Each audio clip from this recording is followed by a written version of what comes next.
మాస శివరాత్రి. కొంతమంది గ్రహదోషాల వల్ల రకరకాల సమస్యలు ఎదుర్కొంటుంటారు. అలాంటి వారు ఈ మాస శివరాత్రి రోజున శివుణ్ణి పూజిస్తే గ్రహదోషాలు పోతాయని, కోరిన కోరికలు నెరవేరుతాయని నమ్మకం.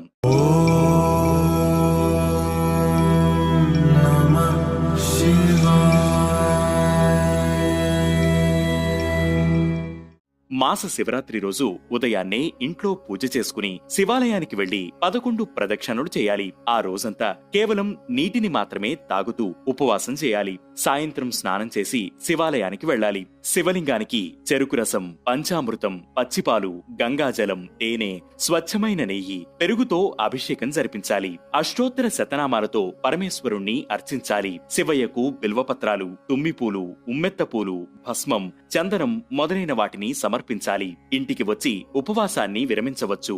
మాస శివరాత్రి రోజు సద్బ్రాహ్మణులకు అన్నదానం, వస్త్రదానం చేయడం మంచిది. ఇలా చేస్తే జాతకంలోని దోషాల తీవ్రత తగ్గుముఖం పడుతుంది.